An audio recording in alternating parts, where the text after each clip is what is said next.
Ito natin yung dalawang pattern, di ba? Pascal triangle and the Fibonacci sequence. Now, let's take a look. Ano yung sinasabi ni Sir kanina that Fibonacci sequence can be seen or very much evident, very much found in nature. So, what you can see here is a tree or a plant branching, yung gumagawa ng sangay, di ba? So, according to the label, branching of plants every month after the shoot is 2 months old. After daw ng 2 months, merong nakitang pattern yung mga mathematician in the way the plants are branching. So, this is 2 months. 2 months isang branch pa lang, di ba? Fibonacci sequence. Yung first two Fibonacci numbers sa sequence ay 1 and 1. So, it makes sense, di ba? And then after that 2 months, on the third month, you have now 2 branches. Mag-branch out na siya. And after that, 3 branches. And after that, 1, 2, 3, 4, and 5. 5 branches. So, nag-branch out na siya. In the order or following the pattern of the Fibonacci sequence. That's amazing, right? This work. Maybe nakita natin sa mga talahib. So, it also follows the branching pattern na pinag-usapan natin kanina. Oh, this is magical, right? Guys, this is magical. We can see Fibonacci sequence in the way or in the number of petals of flowers. If you think about it, most flowers will have number of petals na nandoon sa Fibonacci sequence. Like for example, this orchid has 5 petals. I'm sure you can think of other plants which has 5 petals. I think Comamela has 5. This one has 21 petals. You can verify if you want. 1, 2, 3, 4, 5, 6, 7, 8, 9, 10, 13, 14, 15, 16, 17, 18, 19, 20, 21. 21 petals. This has 34 petals, both of them. Sunflower. This one is called Cherba. Okay, ito yung mga konti lang yung petals. Trillium. Kaya pala siya tinawag na trillium because of 3 petals. Marigold has 13. Usually has 13. Buttercup, this buttercup has 5 petals. And then there's also such a term as the Fibonacci spiral. So how do we do that? First, mag-drawing ka ng isang square na ang length ay, di ba ang square equal length siya. Length is, halimbawa, 1 centimeter. So 1 centimeter on all sides. And then mag-drawing ka ng next square beside that or on top of that, which has the same size. So 1 by 1 as well. So, diba, those are numbers. First 2 numbers in the Fibonacci. And then next, gagawa ka ng mas malaking square such that yung kanyang size ay kapantay. Magiging kapantay nung 1 and 1. So, that's 2.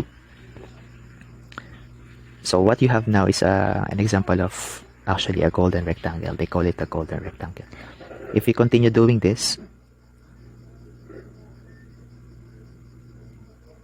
use squares that have side equal to the numbers in the sequence. Tapos, pagdikit-dikitin mo sila, yung mga consecutive squares. So, the next number is 5, diba?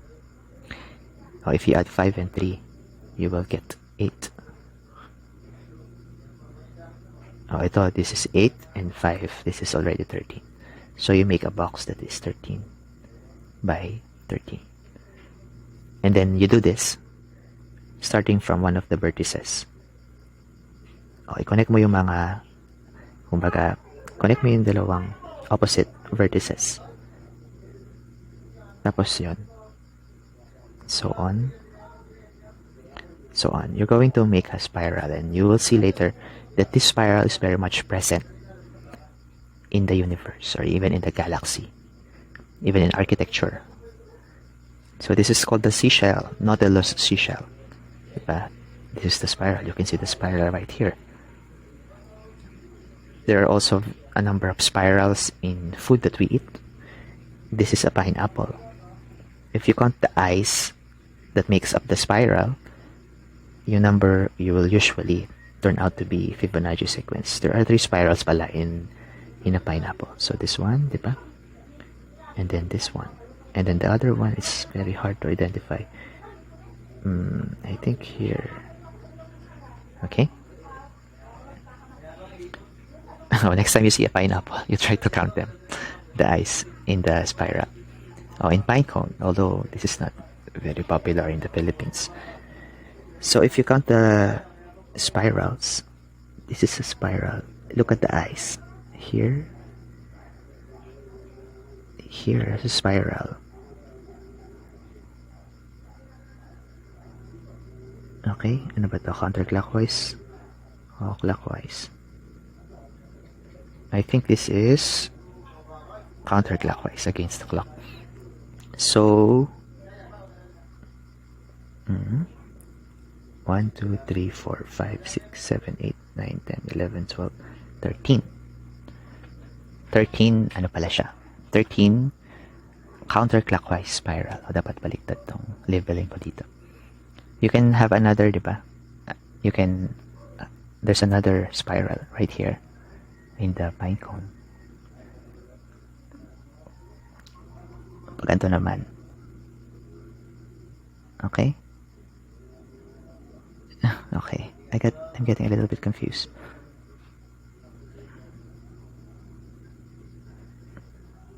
If you follow the eye, okay? I hope you can see it. Okay. You try it if you have the time. So this one, madami siyang spirals doon sa gitna niya. This is a sunflower, 34 and 55. 34 clockwise spirals and 55 counterclockwise spirals. And even in the rows, in the arrangement of petals in the rows, there's a spiral with a certain number na nandun sa sequence. Even in our bodies, diba? Usually, our body parts comes in twos, diba? 2 eyes, 2 ears, 2 pair of lips, 2 pairs of arms, and so on. But right here, sinukat nila yung bones na nasa katawan ng tao. So this one that you see here is yung bones na nasa palm, your palm. And then this one, these are your knuckles. And so on. So if you measure the size of those bones, you will see this is 2 and 3 and 5 and 8, all numbers in the sequence. Wow, even in art, you can see the Fibonacci sequence. So remember this one, the golden spiral and the golden rectangles. So let's use that in this artwork. This is Robert Greenham's Tango Final of British Champions. So it's amazing kung paano makita yung Fibonacci sequence here. So you can see dancers here, di ba? And you can see that there's a spotlight casted on the dancers, the participants of the tango. And you can see that the spiral right here coincides with the outline of the spotlight na nasa sahig. You can see how the spiral ay lumalapat doon sa batok ng babae, how the batok was shaped. And even in here, in the elbow of the man, nag-coincide siya in the elbow of the man. Yung mga rectangles, yung mga length ng rectangles, also important. You can see here that the length of this rectangle is roughly the height of the female dancer. Diba? And then this one, this rectangle is roughly from the waist of the male dancer up to his neck. Right here, ang naging focal point ay yung eye ng babae. Okay? So, this line, you can see that it coincides, tumatama siya dun sa elbow. This line coincides with the window. Kalinya siya ng window. This one, kalinya siya ng patungan nitong vase. Okay. Here, you can see that there's a parang ilog or a brook. And makikita mo dito sa focal point na dito nanggagaling or parang dyan yung point kung saan makikita mo na nagpo-flow yung water dito sa swamp. So here you can see that it outlines these 3 this line coincides with the tree na isa sa mga highest, with the highest, pinakamataas. And then in this still life drawing, you can see that itong baba ng pear, tumatama siya dun sa spiral. And then it ends with the apple right here. But most interestingly, kung makita mo, this line coincides with the handle. And then this line coincides with the stem of the glass. Okay? So the artists were very much aware of how the Fibonacci sequence, the Fibonacci spiral can guide their composition. So in the next one, let's talk about the Fibonacci, or rather the exponential growth.